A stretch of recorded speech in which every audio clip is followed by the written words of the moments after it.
جب سرحدی کشیدگی بڑھی بھارت کی چین کے ساتھ تو اسرائیل کی انوالومنٹ زیادہ ہو گئی بھارت میں۔ اب بھارت اسرائیل کے ساتھ مل کر کوئی گھناؤنی منصوبہ بندی کر رہا ہے، اس کے نقصانات کیسے ہو سکتے ہیں اور وہ بھارت کو کس طریقے سے ہیلپ فل ثابت ہو سکتا ہے اور بھارت اس سے پوری دنیا میں کس طریقے سے آیا ہو سکتا ہے، اسی پر بات کریں گے رانا عظیم صاحب سے۔ رانا صاحب، عام حالات میں بھارت کے اسرائیل کے ساتھ تعلقات کس حد تک تھے اور یہ اب سرحدی کشیدگی کے دوران یہ کس حد تک بڑھ چکے ہیں اور لداخ اور کشمیر میں کس طرح کی منصوبہ بندی کرنے جا رہے ہیں؟ دیکھیں یاسر، میرے پاس اطلاع ہے کہ باقاعدہ ایئر ڈیفنس سسٹم جو ہے، یہ اسرائیل کا ایئر ڈیفنس سسٹم جو ہے لداخ میں اور مقبوضہ کشمیر میں یہ دو جگہ پہ لگایا جا رہا ہے، اور بھارت نے ایک پلاننگ کے تحت باقاعدہ اسرائیل کو اس حوالے سے ذمہ داری دی۔ اسرائیل کے جو ہے 321 لوگ 321 افراد جو ہیں، یہ باقاعدہ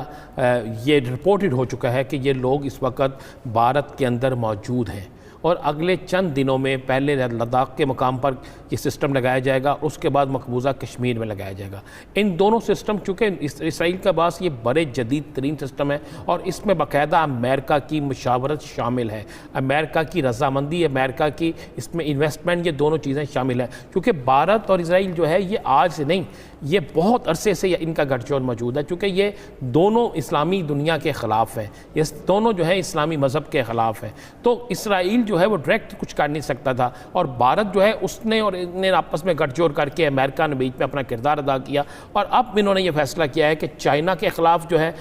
اپنی حکمت عملی کو بنانے کے لیے اسرائیل کی ایک ٹیم جو ہے لداخ کے کسی ایک مقام پر باقاعدہ اس سسٹم کو نصب کرے گی۔ آپ کو خطے میں آنے والے دنوں میں کشیدگی مزید بڑھتی دکھائی دے؟ میں آپ کو بالکل بڑھے گی بھی اور بڑی تیزی سے جائے گی۔ ہم نے یہ بھی ایک فوٹیج دکھائی تھی، ہماری سکرین پہ چل رہی ہے، اس فوٹیج میں آپ کو نظر آئے گا کہ اس فوٹیج میں کچھ چیزیں آپ کو نظر آئیں گی کہ کچھ فائرنگ ہو رہی ہے، کچھ چیزیں ہو رہی ہیں۔ یہ فائرنگ جان بوجھ کے اب کچھ ایسی جگہوں پہ کی جا رہی ہے کہ لداخ سے ساری توجہ اس طرف چلی جائے، اور پھر ان جگہوں پہ جہاں پہ یہ سسٹم لگائے جائیں گے وہاں پہ پہلے سسٹم لگائے جائیں۔ سسٹم لگانے کے بعد یہ چائنا کے ساتھ کس طرح پھڈا لینا ہے، چائنا کو کس طرح نقصان پہنچانا ہے وہ کریں گے، اور ادھر پاکستان کو کس طرح نقصان پہنچانا ہے وہ کریں گے۔ یہ دونوں جو چیزیں ہیں اس کی ٹوٹل ذمہ داری اسرائیل کو دی گئی ہے، اور ان کی ٹیم کے لوگ بھارت میں موجود ہیں، ان کی موجودگی کے حوالے سے باقاعدہ تصدیق ہو چکی ہے، اور آنے والے چند دنوں میں آپ دیکھیں گے کہ یہ ایک خوفناک سا جو کوئی کام ہے، یہ خوفناک سا کہہ سکتے ہیں سازش جو ہے، یا کوئی ایسا دھماکہ خیز چیز کرنے جا رہے ہیں جس سے بہت بڑا نقصان ہو سکتا ہے۔ یہ ان کی پلاننگ کا حصہ ہے، اور یہ ساری سازش جو ہے اس پہ جو سب سے اول دستے کا کردار ادا کر رہا ہے وہ اسرائیل کا ہے۔ لیکن نتیجہ کیا نکلے گا؟ کچھ بھی نہیں نکلے گا۔ میں آپ کو بتاؤں، اگر ہم تک اطلاع پہنچ گئی ہے، اگر میرے پاس انفارمیشن ہے تو چائنا کے پاس بھی ہوگی، پاکستان کے اداروں کے پاس بھی موجود ہے۔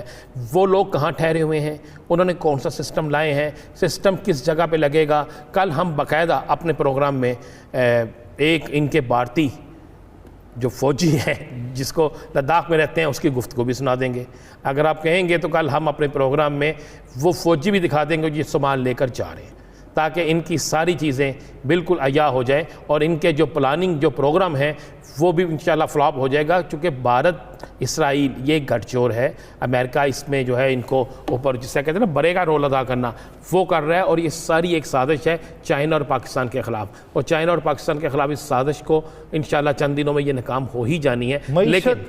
تباہ ہو چکی ہے، اپوزیشن خلاف ہو چکی ہے، عوام بھی حکومت کے در پہ آ چکی ہے، اور حکومت ہے کہ جنگی جن اس کے سر پر سوار ہے، اسرائیل کے ساتھ مل کر ایسی گھناؤنی منصوبہ بندی کر رہا ہے، تخریب کاری کر رہا ہے۔ خطے میں امن کا سب سے بڑا دشمن کون ہے، یہ عوام کو جانا چاہیے، اور یہ بین الاقوامی قوتوں کو اس کا ادراک ہو جانا چاہیے۔